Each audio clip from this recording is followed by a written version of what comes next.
Hello, everyone. Welcome to Casual Watch Talk Sunday Social for our November edition of Ask Us Anything watch related.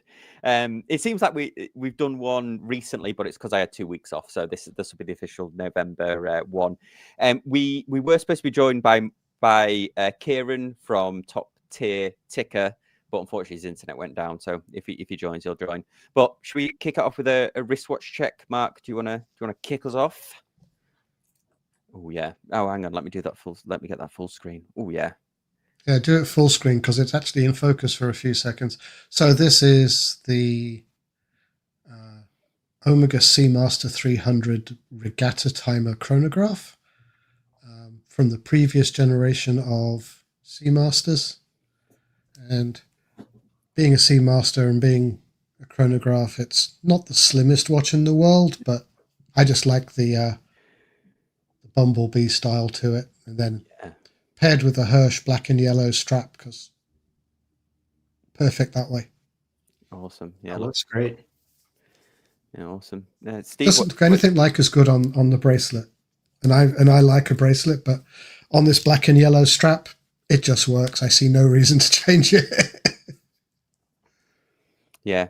Also, a strap can like anchor a watch to your wrist, can't it? So, like, if it's a big watch, it doesn't kind of like move. And around. when it's a heavy bugger like this, yeah. Cool. Steve, what are you wearing? Yeah. So today I've got a Yema Superman. This is a vintage Yema Superman that I picked up. That's the OG one.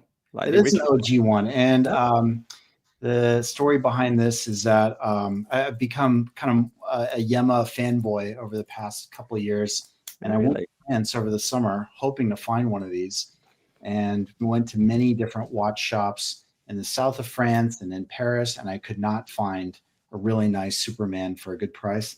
And about a week or two after I came back, there was a guy that I follow on Instagram, and he just happened to have one for sale, and so I purchased that one. So I wish I could say that I bought it on my trip to France this summer, but I did not. So, oh, cool.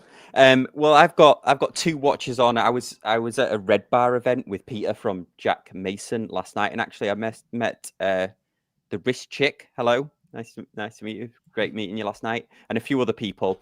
And I said to Pete, I was like, if I come, I want to work the stand with him or work the table with him. So there's a couple of pictures of me like behind the Jack Mason table that he had in this bar, and yeah, it was super cool because I loved pitching the watches as well. That was like kind of living my dream for a few hours of being like a brand owner. But yeah, he's got I've got one that I can't show, so I'll go. Ooh. It's a Jack Mason that's coming out soon. In fact, I'll hold it up a little bit. It's got the so that's one that I'll be reviewing soon. And then, but I am actually wearing my Bremont, which I got out for.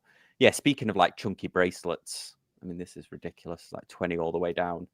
But yeah, it's such an awesome design. I really think that's one of the best designs I've ever come out with. So. It is, yeah, and they've I think they'll come back to that triptych case. I think they'll come back to this design, honestly, because I think the new pilot one, the MB ones, they've kind of gone a little bit back to this design. But yeah, with the green and blue, there's so many little quirky things. I was having a discussion with somebody in the comments section about a Grand Seiko video that I made, and he's like, "Oh, Grand Seiko's superior and all this," and I was like, it is, but do you want to wear a textbook on how to make a perfect watch on your wrist? Because that's what it is. It's like the most perfect watch that can be made, I think, by modern standards. Whereas this has got loads wrong with it. And I like it because it is quirky. Like, you know, perfection is in imperfection, I guess. I don't mind Grand Seiko. But yes, so guys, we were going to do a Q&A. So let us know. You just fire your questions in the comment section and we'll go through them as we come in. But actually, why don't I start with the panel with the untimely or not quite, but the nearly untimely demise of Fossil watches. Looks like they've restructured and they've moved to Milton Keynes so they don't have to do like a Chapter 11 bankruptcy in the US. But the assets seem to be in flux. I mean, it's not a brand that I've covered on the channel, really, but there's no doubt that iconic sort of early 2000s sort of fashion, straddling fashion brand watches. What's everyone's opinion on? Well, it's interesting, and I would love to hear from the both of you what the potential benefit would be of moving to the UK, because it seems like it's very much an American brand. I don't know if they have any sort of presence in Europe. I've certainly never seen anyone that I know in Europe wearing a Fossil watch, and so I would love to know what the benefit is for them. But they also own Zodiac, and I think maybe some other brands as well. So yeah, it doesn't make a lot of sense to me. I don't totally understand it. Do you want the long answer to this? Go on, Mark. The long answer would be listen to the Scottish Watches podcast, episode 721, where I think Dave Sharp discussed it in detail. What they have done is they've set up a subsidiary in the UK in Milton Keynes, that great centre of watchmaking. But it allows them to move from Chapter 11 to Chapter 15. And Chapter 15 is the bankruptcy of a foreign subsidiary, which allows them to protect their shareholders in the US much more than Chapter 11 would. So it's a financial move. There is precedent for this in the UK, but whether the courts will take it, because this is a very, very sudden creation of a company in the UK, followed very, very shortly by a bankruptcy of said company. So the UK courts might not take it because it looks very suspicious, and it is very suspicious. So the UK courts may not take it, but they have taken these bankruptcies before. But it's, as Boracic Time said, exactly the same thing. So they can use Chapter 15. Bankruptcy of a foreign subsidiary rather than Chapter 11, and that's to protect their shareholders in the US. Yeah, I was joking that moving to Milton Keynes is known for, they did sort of a grid. They built the city and they did a grid system like sort of New York, but in every corner is more or less a roundabout. So I was joking that the American debt collectors will never be able to negotiate that many roundabouts in quick succession, so buy them a bit of time to. And the other thing about Milton Keynes is that they used to have concrete statues of cows everywhere. So it was always known for concrete cows. And now I guess it's known as the home of the Red Bull Formula One team. Yeah, they have F1, and don't they have the giant shopping mall there? And I don't know what else they have. Grid pattern, like Sam mentioned. Yeah, but it's one of those towns that was a new town built in the 60s, so it's not got much history to it either. Yeah, there is a big shopping centre there, isn't there? I forget what it's Blue Water or something. I can't remember. Yeah, so we have got some questions coming through. So, but I just say hello to a few people. So, Junior, hello. Eric, thank you for joining us. And we've got the Design Atelier in as well. I see you.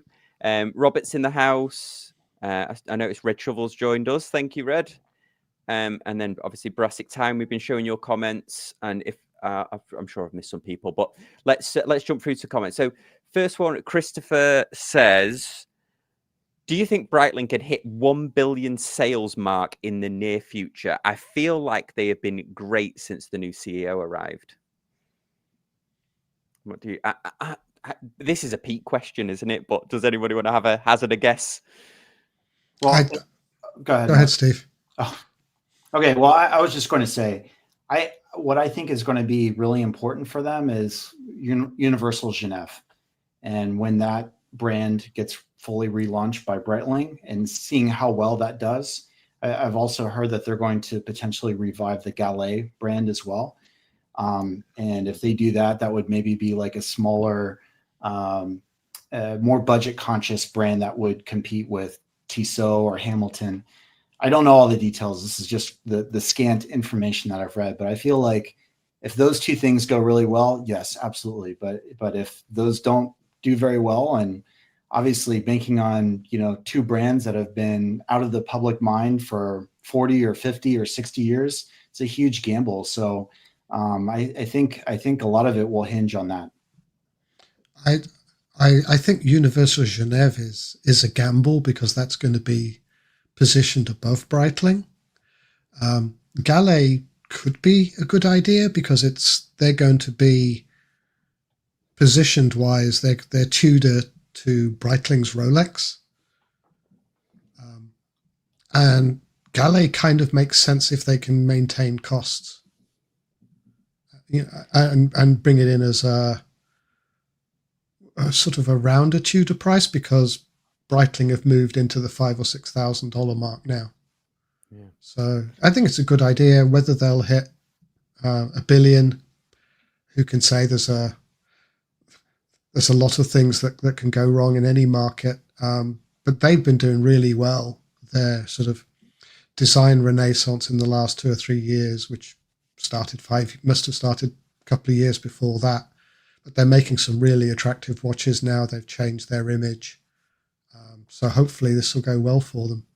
Yeah, I think so. They've definitely, you've certainly around like the moles and stuff, the brands that I think, because Breitling have changed their entire store design as well, haven't they? They've got sort of like brick walls and exposed brick walls and stuff like that. And I think Breitling and Tag have changed their image a lot to, I think, being more accessible to like normie watch buyers.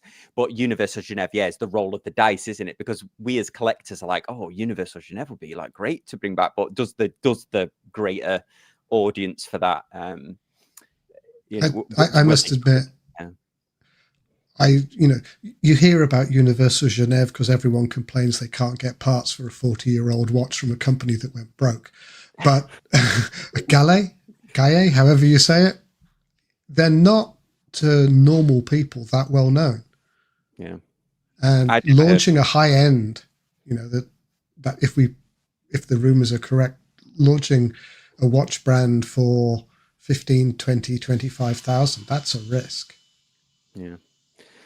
Excellent. Well, great. Thanks for the question. Russell in the house. Russell, thanks for joining us. So Brassic Time asked, I flashed it up very quickly there. He said his Zodiac finished. What's funny is actually in the, I took Peter at Jack Mason was here in Orlando. So I took him to, of course, the Orlando Watch Company, which if anybody knows the Orlando Watch Company, it's such an icon of Winter Park and I guess of Orlando. All their Zodiacs were on sale and I've never seen them do a sale before. Like, I mean, I'm sure they've done sales before, but they literally had a little placard in the thing saying all Zodiac 20% off. So I'm wondering whether people are getting a little bit nervous about. Well, it's either that or they've lost the distribution rights, so they're dumping the stock. But yeah, could very well be, or they just decided to move on. Somebody asked a great question about. So that was the Breitling one, and then somebody asked. So Eric asked thoughts on the recent price hike. So I don't know if Eric, if you talk about a specific brand, but something surprised me last night. I was chatting to somebody at the Red Bar who runs a watch. He's a watchmaker, but he sells like Tissot and stuff like that. He was telling me that the PRX has had 3 price hikes in like a year, and he's saying that now you started off like the mechanical version, I think started off around the 600 and now it's up to like nearly 900. And he was saying the same for Hamilton as well. Saying the Hamilton khaki now is like $800, which I think is quite, because the khaki one, that would be like, if somebody's like, oh, what first watch would you buy? And you'd say like that usually was a khaki, wasn't it? Or khaki, because that was the thing. But yeah, what do we think of price hikes in general across the industry, I guess? I think the Omega price rise, it was brutal because that 15+% on some watches. So I actually saw the new grey side, the new ceramic, and I'm thinking that's a nice watch, but $16,000-$17,000, that's scary. That's not a purchase that you can just say, I can save for a year and buy that. I really, really have to think about that now. So that, I think Omega's price rise was brutal. Yeah. It potentially, that's going to kill him. But, looking at the boutique, I don't think I've ever seen it busier. The times I've been into the boutique, they've been selling watches like crazy.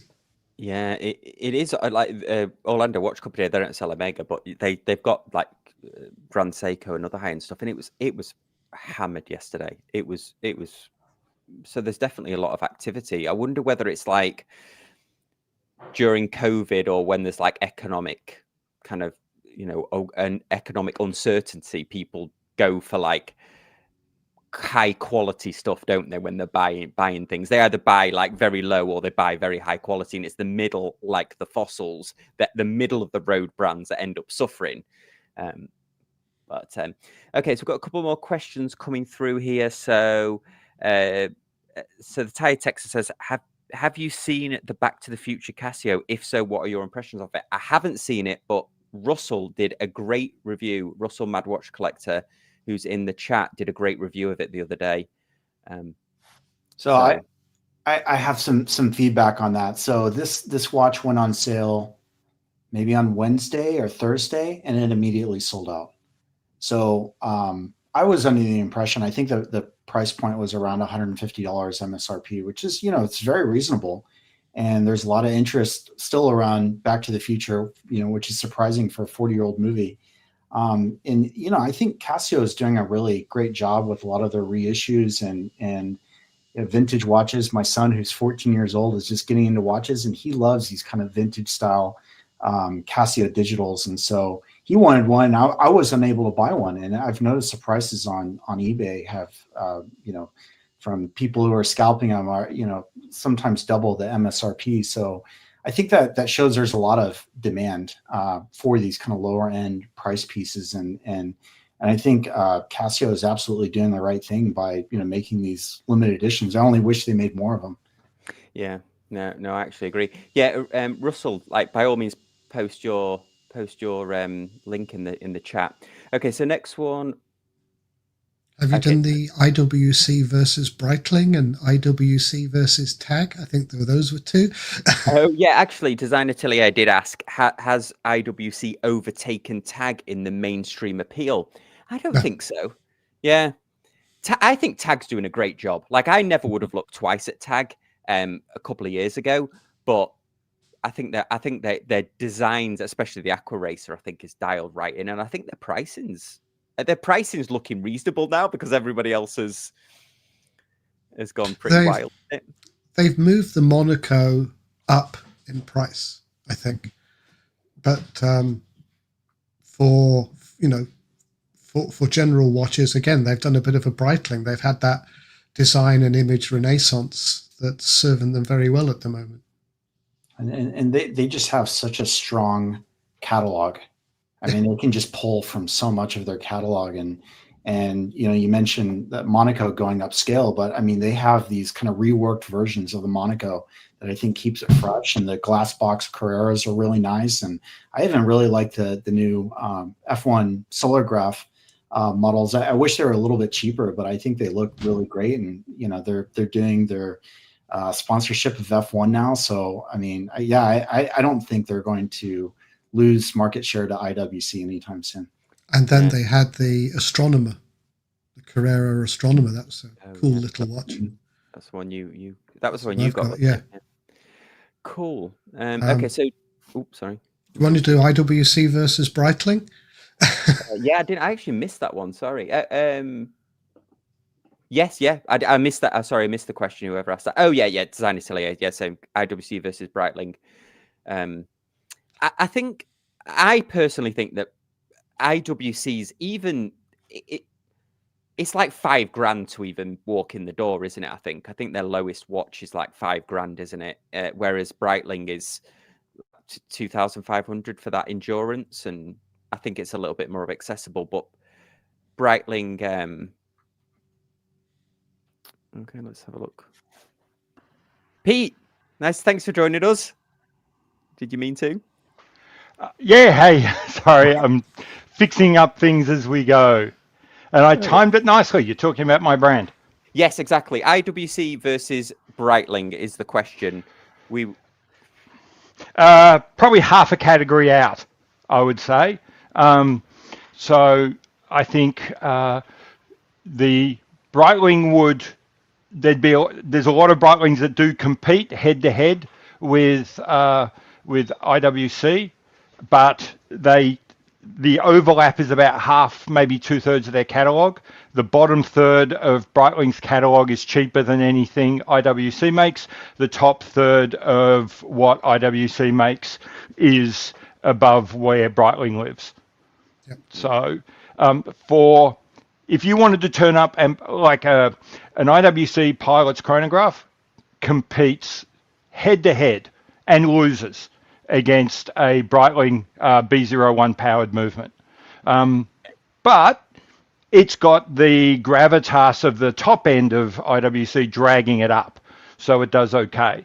But, objectively, by any measure you can come up with, the Breitling's a better watch, it's a better movement, it's better finished, it's more complicated. But, they're in the same price point. Yeah. And I if I look at my wish list of watches that I'll probably never buy but really like, there's one IWC on there, that's the sort of Portofino dress watch, and one Breitling on there as the Super Ocean. So, and I'll probably buy the Christopher Ward Reef instead of the Breitling because it's a fifth of the cost and almost exactly the same watch. Yeah. Except in every way that it's completely inferior. Well, it's the same movement. No, it's not. Is the Super Ocean custom then? Which one? The Heritage or the old one? Or the shovel hand, the one with the square second? No, not yet. That'll probably be next year, I think. Okay. Awesome. And it's not the same movement. It's the same ibouche, but it's not the same movement. Okay, makes sense. But, awesome. And I've probably murdered that word, by the way. Ebouche. So. Yeah. Ebouche. That's okay. Okay, awesome. No, a great question. So Joker asked question. There are brands like Sirius and is that Bianchi that make super expensive watches, but I never hear anyone mention them or never see anyone wear them. This is all of the Watch Pro brands as well, isn't it? You'd never see them in the wild, like Laurent Ferrier. How do such brands survive, continue making watchmaking? Probably because they have to sell very few, I guess. And they're in a completely different category of probably people that we don't frequently mix with. And one of the things is that one of the great mistakes that people make when they think about the watch industry is they approach it like tech bros. Like, these are companies which are designed to make as much money as humanly possible. They want to pump up their value, sell them on, and that's just not true. That is just not the model here. These are companies which, in general, just need to keep going. They just need to. The success is defined by we made enough money to keep going. We could pay the school fees. We could go. We could, fund our international travel. That's it. That's all we need to do. And yeah, you're right. When you're selling watches for $100,000, you don't have to sell a lot of them.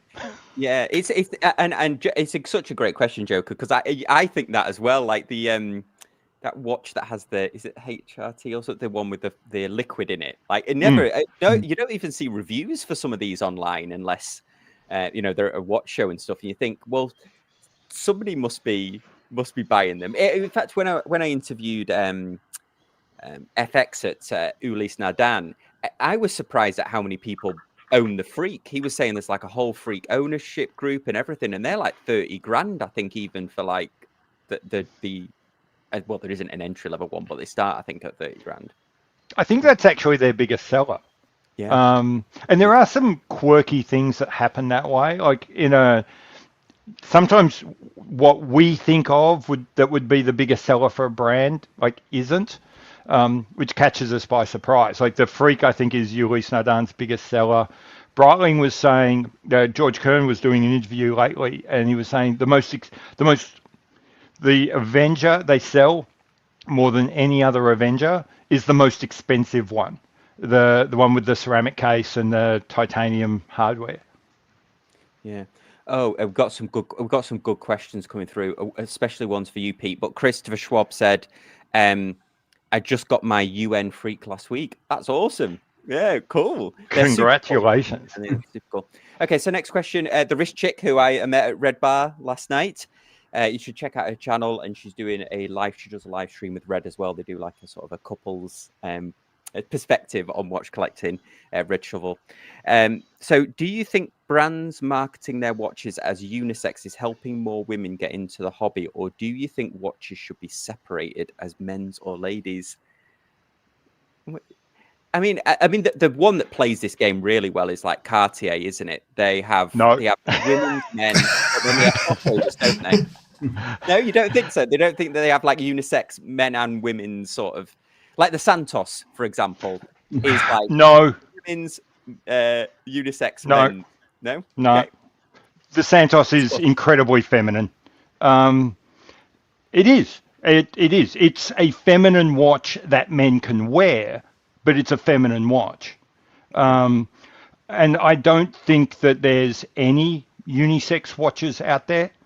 What there are watches which are gender conforming and are marketed as gender conforming, and then there are watches that are sold as off gender conforming. So you buy them not because they're unisex, but because they're safe bets for you to be Homer's pink shirt. If you remember that Simpsons episode, you can gender. We're going to get really woke here. Gender is a social construct which is defined by the things that society has decided are masculine and feminine, and you don't take that away by sticking it on a watch. You make a 44mm black dive watch, it's masculine. That doesn't mean women can't wear it, because there's a place for boyfriend jeans and that sort of thing. You make a 30mm tank, that's a feminine watch. That doesn't mean men can't wear it, because there's a place for the Timothée Chalamets of the world who want to go feminine. So I think marketing watches as unisex is a bit of a dead end. I think a smarter play would be to lean into the fact that your watches are masculine or feminine cued, but at the same time, open up your advertising and your marketing such that just because something's feminine cued doesn't mean a man can't wear it. And just because something's masculine skewed doesn't mean a woman can't wear it. Yeah, I mean, I suppose I'm thinking of Christopher Ward, where they have the 36 Sealander GMT, and then they have the 39. And the 36 marketing is all, the models are all women, more or less. And but yeah, maybe not. But anyway, does anyone else have a thought? I also think there might be a generational thing to this. So, in maybe that younger women are willing to wear more masculine cued watches because they like them. Yeah. Whereas my wife, for example, if it's more than 30mm, it's too big in a man's watch, because that's what she's always grown up with, and I haven't quite persuaded her to change her mind yet. So there is a generational part to that, but otherwise, you want to market in a way that captures as many customers as possible. And now, having, as Pete said, you can have gender cues, but that doesn't mean that you shouldn't market to everyone. And I think some of the brands that are doing well have figured that out. Yeah, I suppose it's interesting. Again, we'll come back to Breitling, who's never going. It's going to take them forever to get women to even think about buying a Breitling, but they're trying. They've introduced a new line, and one of the things that's interesting is that line is clearly intended for women. It's got all the styling cues that you would expect a woman to be wearing, except in the ad, it's two women and one guy, and the guy is wearing one of the lady premiers. And so what they're kind of saying is, look, this is a watch which is clearly feminine. This is a watch that's aimed for, women. But hey, you know what? It's a cool watch. And if you want to wear it, if guys, you want to wear it, here's a tip. Girls will like you because they like the watch too. Yeah. And I think, as Brian the Pipe has said, there's also there's a generational and a geographical one. When I was in Switzerland on holiday, I have never seen so many constellations in Omega boutiques, because the constellation sells predominantly in Asia, and there you see a lot more of the smaller watches. So there's definitely a regional characteristic to this as well.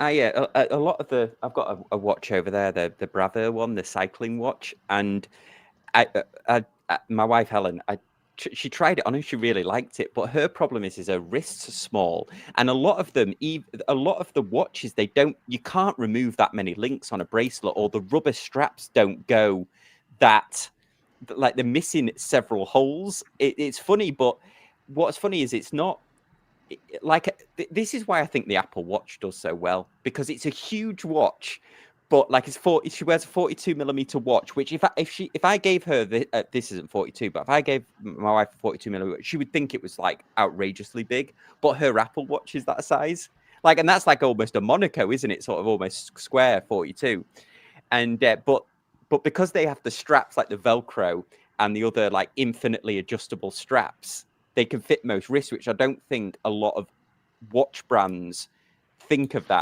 like smaller wrists in general. I don't think. There's a lady I know who's got a 5 or 5.25 inch wrist, wears a Ploprof, but and rocks it.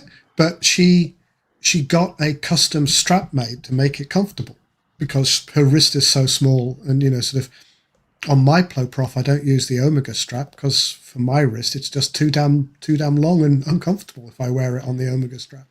Yeah, good point. I think you're onto something with the idea of the straps, but I'd also say that one of the reasons why women will wear a smartwatch that's so much bigger than their watch is because a smartwatch isn't a watch. Yeah. When they put it on, they've got a completely different mindset going on. They're probably doing a better job than we are at recognizing that watches are jewelry.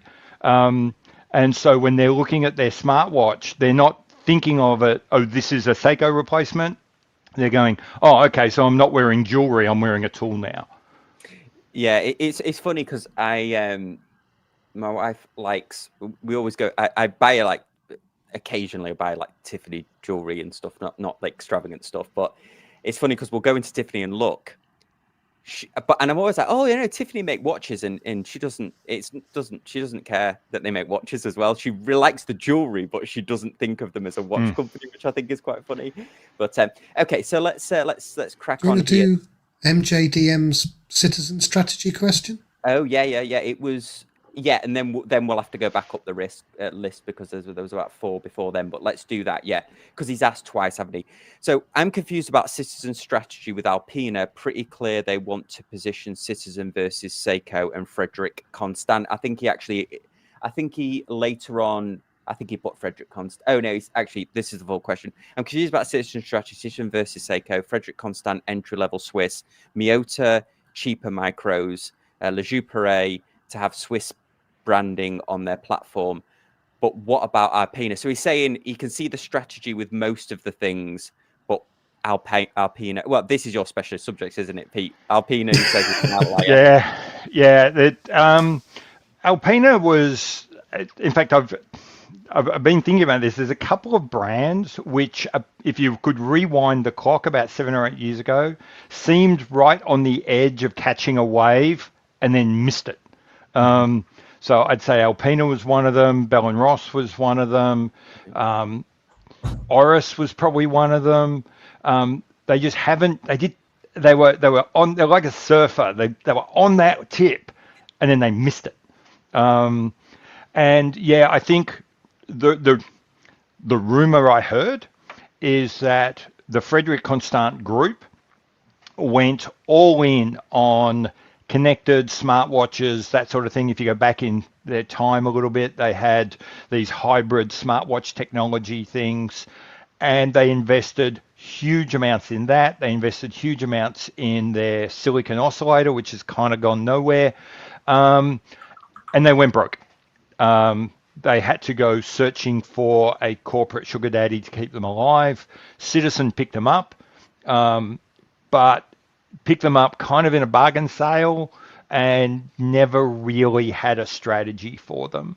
And I think you see that now. You see, it's like the corporation bought some stuff, and like any good, they probably wanted Frederic Constant because it fits in nicely with Jus Puree.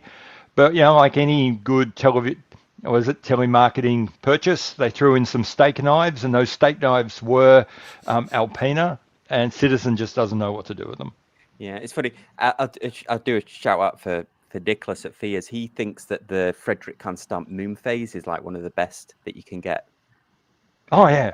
Yeah, that's a high compliment coming from him, because I think his stuff is better than a lot of what Frederic Constant is making. So I was surprised to see him say that. Well, Frederic Constant were at Watch Pro, and Nicholas very kindly, like, it was in the morning, kind of showed us around. He's like, "You've got to see this moon phase." Like, and the next watch he showed us was a Laurent Ferrier as well. So it was quite interesting. Okay, so great point there. So Alpina a bit of an outlier, but.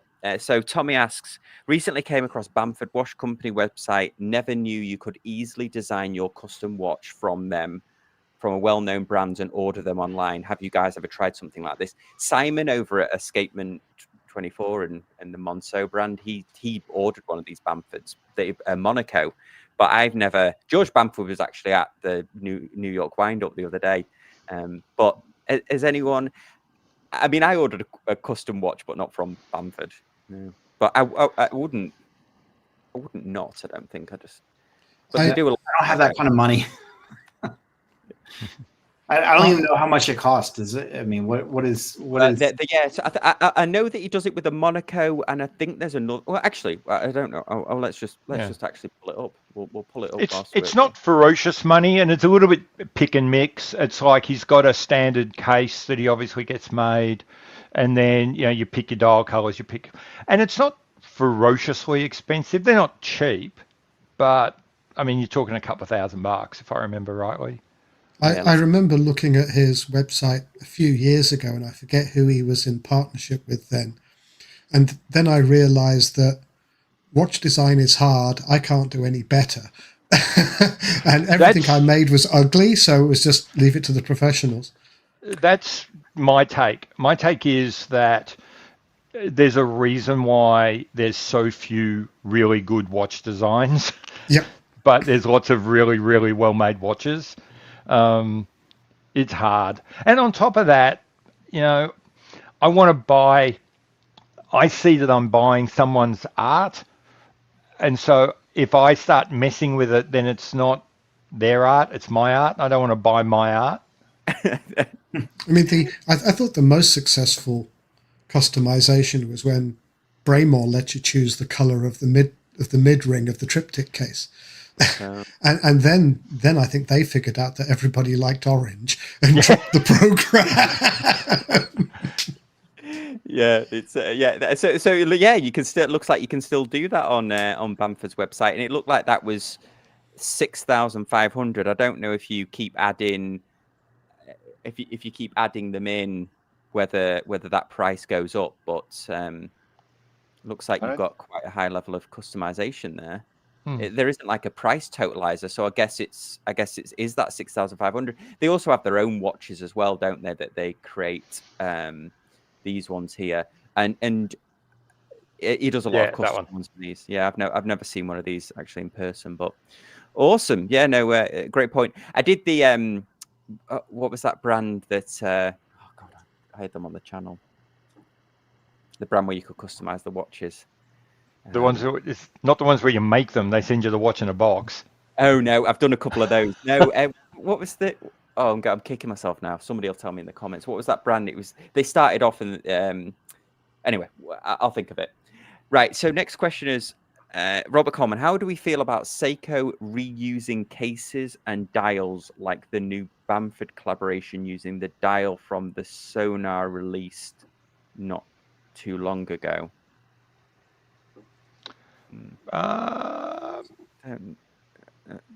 Seems like a lot of them are using the kind of I don't know what the new version of the SKX is called, but a lot of them Oh, seem to yeah, have the that Seiko same 5. sort of, Seiko cushion case diver, I find it incredibly lazy. I wish they would not do it because, especially some of their vintage releases that they've come out with recently have been all in that same sort of case design.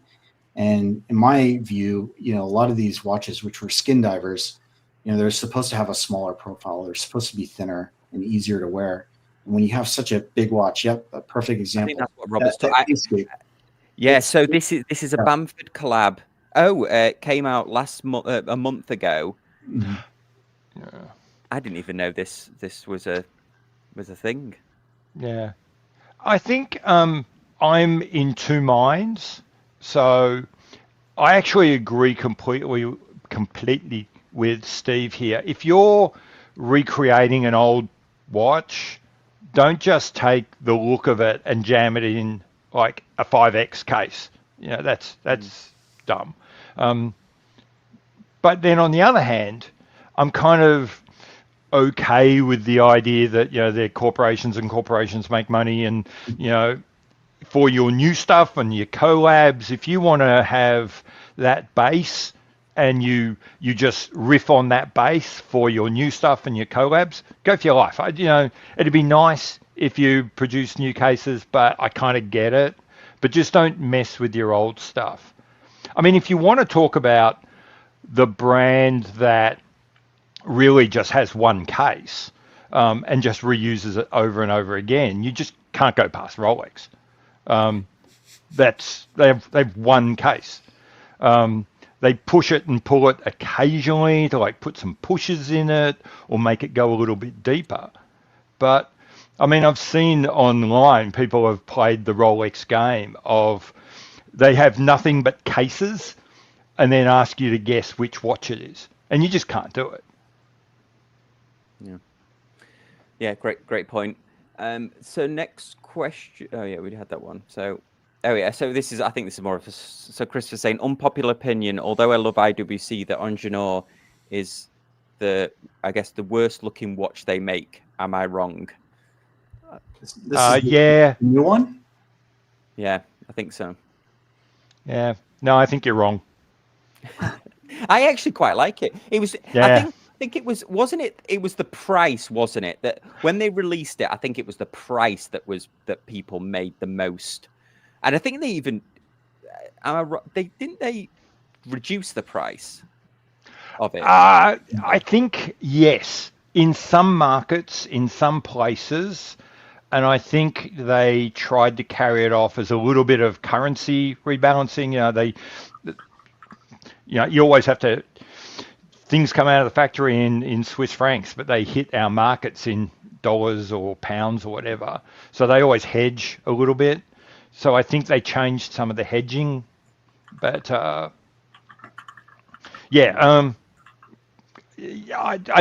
don't think it's bad. I think there's some. Which one is it? Is it the Portofino? Yeah, I think there's some Portofinos that aren't great that I think are worse than the. Yeah, there's some ugly Portofinos. There's some ugly Portugueses. Yeah, there's some gorgeous ones. Don't get me wrong, but there's some ugly ones. There's some bad ones too. Yeah, when I was Peter at Jack Mason. Actually, we was chatting. He says that he would like to do a chronograph, but he thinks the best looking chronograph that there's ever been is the Portuguesa. One of the versions. Okay, so let's have a look.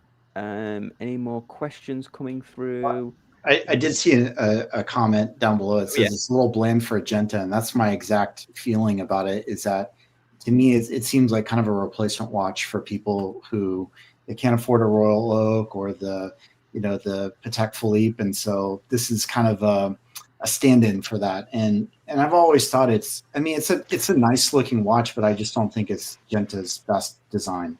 And I think the prices of the vintage models just kind of reflect that. They've never ascended to those same levels of those other two watches, and so yeah, it's a perfectly fine watch, but it kind of does feel like a replacement. Yeah, I'm not sure about that. Do you reckon there's anyone ever on the planet that has been seriously cross-shopping a Patek and an IWC? I think if you're in Patek Place, you're buying a Patek. Yeah, It doesn't even occur to you.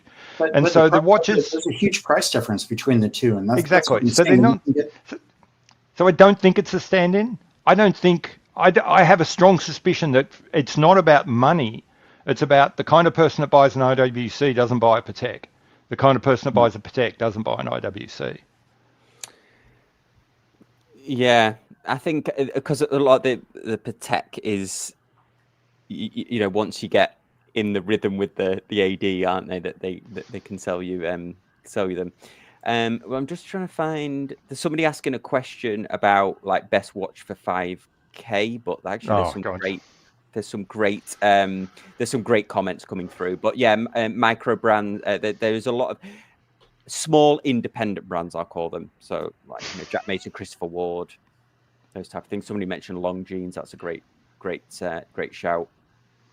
Yeah, I'm trying to see. Did I miss any other questions? So Brian's saying AP has one case and has some great looking pieces from years ago. True. Yeah.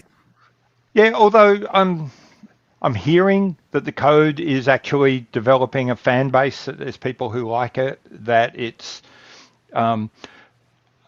funny actually. We as watch people tend to, you know, shake our fists at brands and go, stop thinking about your quarterly results, think about the long term, while at the same time saying if you're not a success in the first 12 months, you're a failure.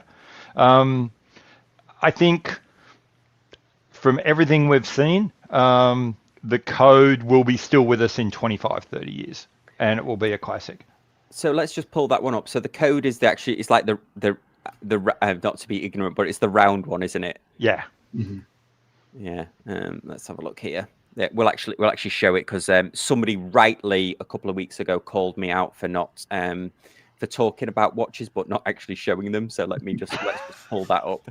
They were like, "I wish you would have shown the watches that you were talking about." I'm like, "Yeah, actually, you were totally right. That would have annoyed me if I was watching and I did, and the host hadn't done that." Okay, so here we go. So this is the code. Let's see. Yeah.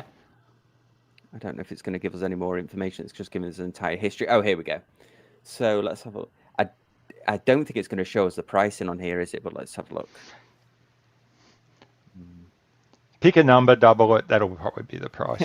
As long as you start with a big number. Yeah. Yeah, I actually don't mind. I wonder whether this is an easy to get watch versus like the definitely is compared to the Royal Oak, and it obviously its reputation takes a hit because it is seen as the watch you buy to get on the Royal Oak path. But I think whilst that is absolutely true, I think that to say that's all the code is probably selling it short. And I've seen one of these in person. They're incredible watches. And there was a 3-hander on that list, on that page, wasn't there? It was kind of... Yeah. I think it does best when it's complicated. They've opened the dial up so much that it looks a bit empty. Yeah. I really want to like this watch, but I just feel like it's the most generic design. And you've got to see it in real life. Yeah, maybe that's what it is, because I feel like a lot of Grand Seikos, you see the pictures online and they look terrible. And then you see one in person, you're like, wow, the finishing is just incredible, or the dial's incredible. These AP models, they just don't do anything for me. But yeah, maybe I need to see one in person. You need to see one in person. Like the crystal isn't even flat. The crystal's this weird dynamic shape. The case is insanely complex and beautifully put together, but God forbid, in the renders they show you, none of that comes out. Yeah, I reviewed Rose Gold Royal Oak on years ago, and I still think it's one of the best watches I've ever handled. Like the fit and finish of it. So let's have a look. We've got actually, has anybody Does anybody know Dawn Bluth and Son? Yeah, got one. Oh, have you? So this question was written for Pete. This is Pete's alter ego writing this. Hold that thought. Oh, I've actually got it home, I think. some whole music. Well, just while Pete's doing that, someone in my watch group has one. I think they're really nice looking. I've never seen many people own them before, but it seems like it has a very small but loyal fan base, and the design is really nice. Yeah. So, Do you want to show it? that's. Oh yeah. It. Is it like an enamel dial type thing? Or is it... No, it's not an enamel dial. I couldn't tell you what it is, and that's the party trick. Oh, hang on. Oh, awesome. Yeah. Wow. Really nice movements. Yeah. So small family owned, funnily enough, owned by the Dawn Bluth family. Come as a shock, works with his son, hence the zone. So little family owned company, there's a whole backstory to it, but they basically just make these little gorgeously decorated sort of time only, sometimes world timer ones, which I've got, watches, really well priced. Someone was talking about 5K prices, that 5K area to go. I think also look at Germans. For some reason, that seems to be a real sweet spot for Müller-Glasuter and Nomos and all of those guys as well. Yeah, so a very nice Dawn Bluth is that 99 or 2010 movement. I cannot remember the numbers, Michael. It is not the completely in-house one. It's the disassembled, finished, and then reassembled. I think it's a Unitas movement. Awesome. Okay, so let's have a look. We've got some other questions coming through. I think there was a question after the Dawn Bluth question. Oh yeah, okay. So this is like a generic user. Watches are more available and better built than ever, but that doesn't make them all special. Too much praise and not enough critique turns this hobby into an echo chamber.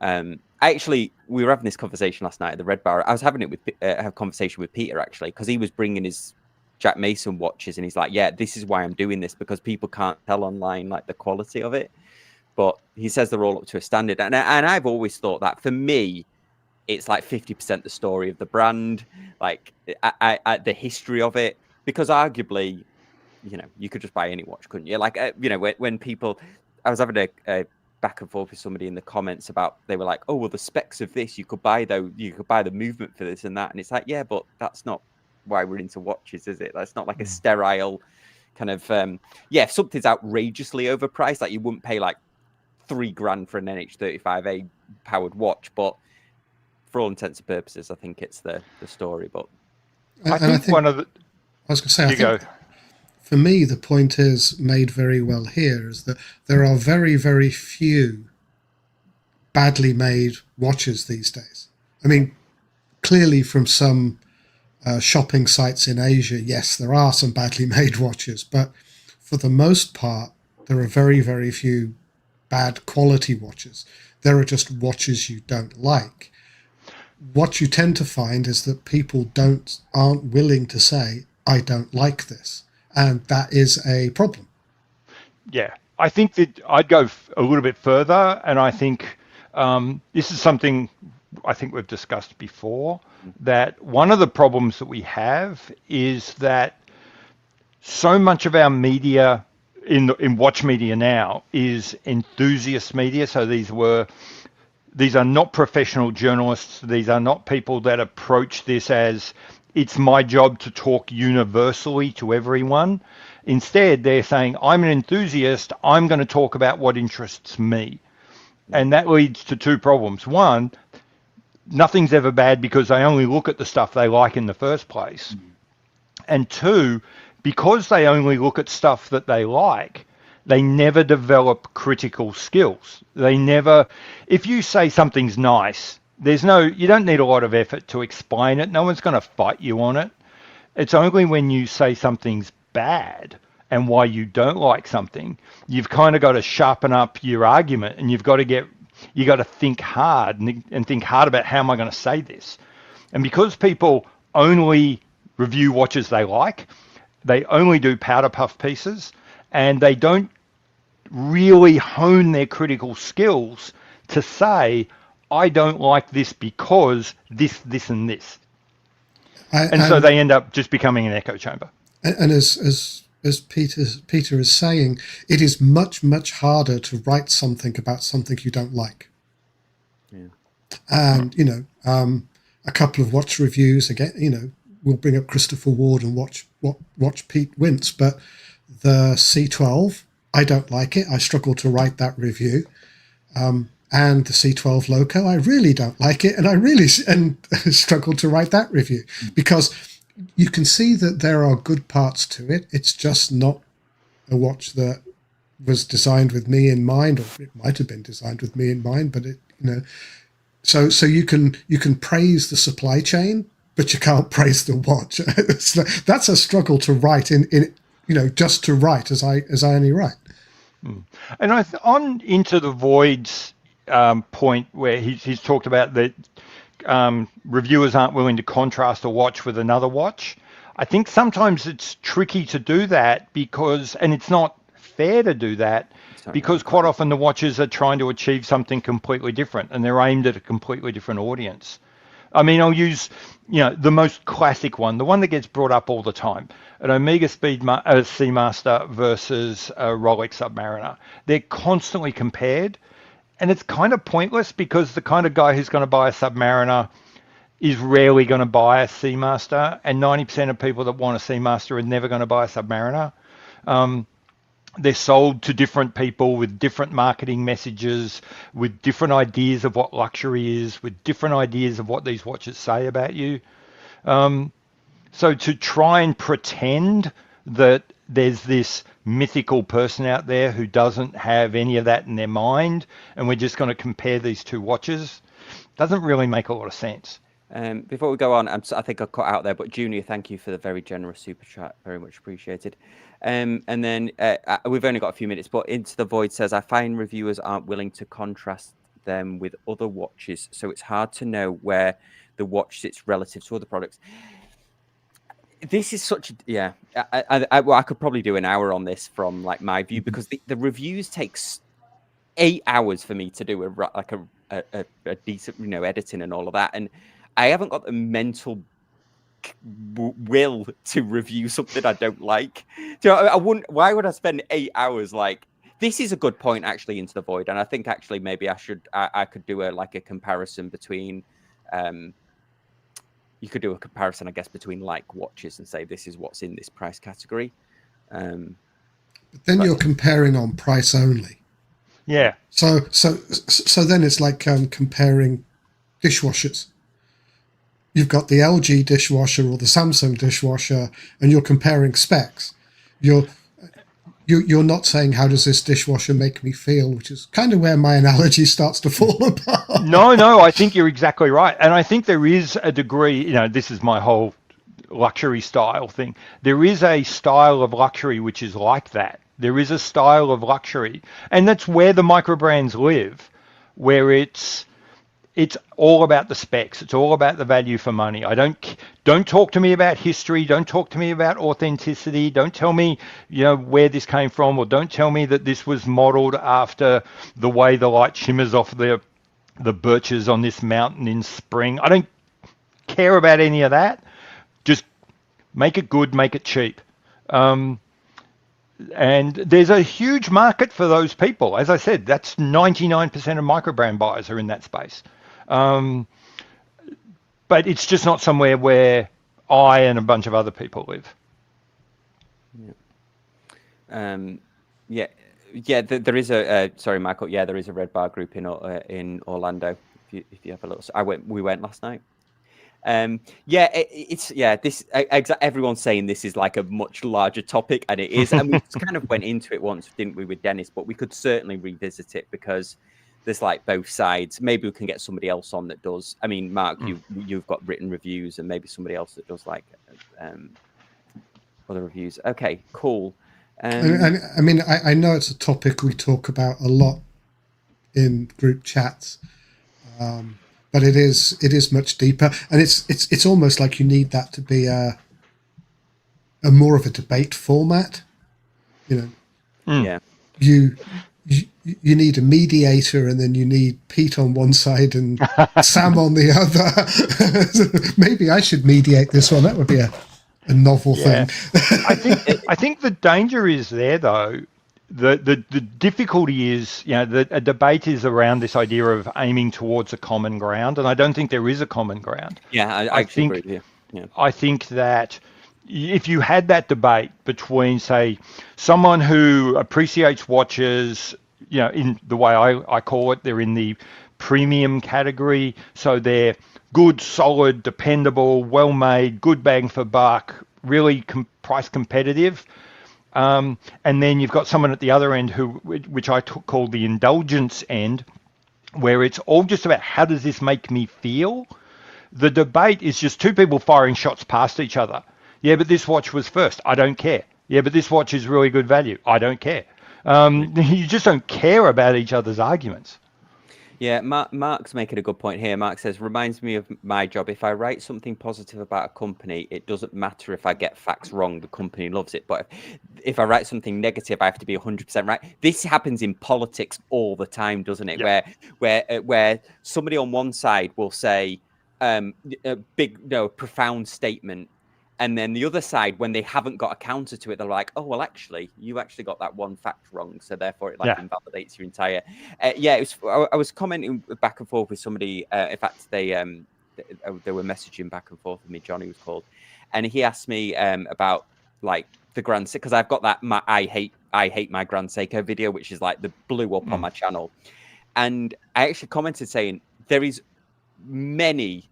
multiples of positive Seiko reviews that I've made, but this one seems to be the one that everybody kind of latches onto, because it's like it is a negative one. But you don't want to be that.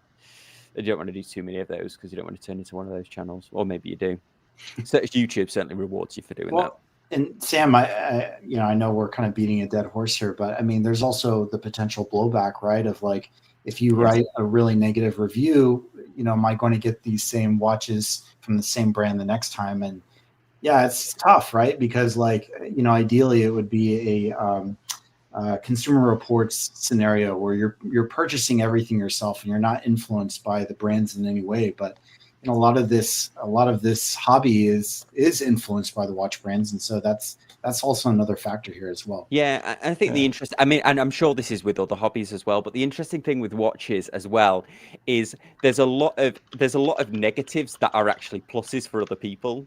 Like, I don't like watches without the date, but that's like a huge plus to most people. So like, or other things that the reviewer doesn't like. But so I've never had a watch brand be like, "Oh, you shouldn't have said that," because often you're not commenting on quality. I know in like car reviewers, this is bad, isn't it? If they do a negative car review, the company never speaks to them again. But I've never had a watch company actually say, actually, I tell a lie, it did happen once, but that was I'd like to ask Brian the Piper question. Yeah. Because he's gone, what makes us choose our spouses is the same thing that makes me choose watches. How many spouses have you chosen in this way, Brian, please? Question the audience. Yeah, I met Brian's wife last night. She's very lovely. Does she know why she was chosen there?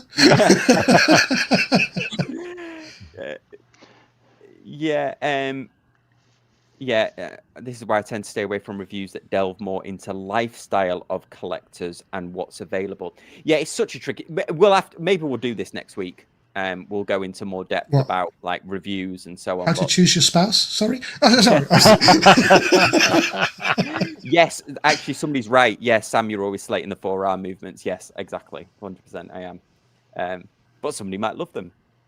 And that person has to pay $1,000 for it from Seiko. But anyway, that's by the point. Okay, well, Anyway, guys, thank you so much for being very active in the comments. Big thanks to the panel. Thanks, Pete, for joining us later on. We very much appreciate it. You came in just right on that. Like the questions were just right for you from as soon as you joined. But Okay, I have to go. I have to go drive my daughter to the train station. So awesome. All right. See you later. Have a good one. Thanks for watching, and we'll see you next time on Casual Watch Talk Live.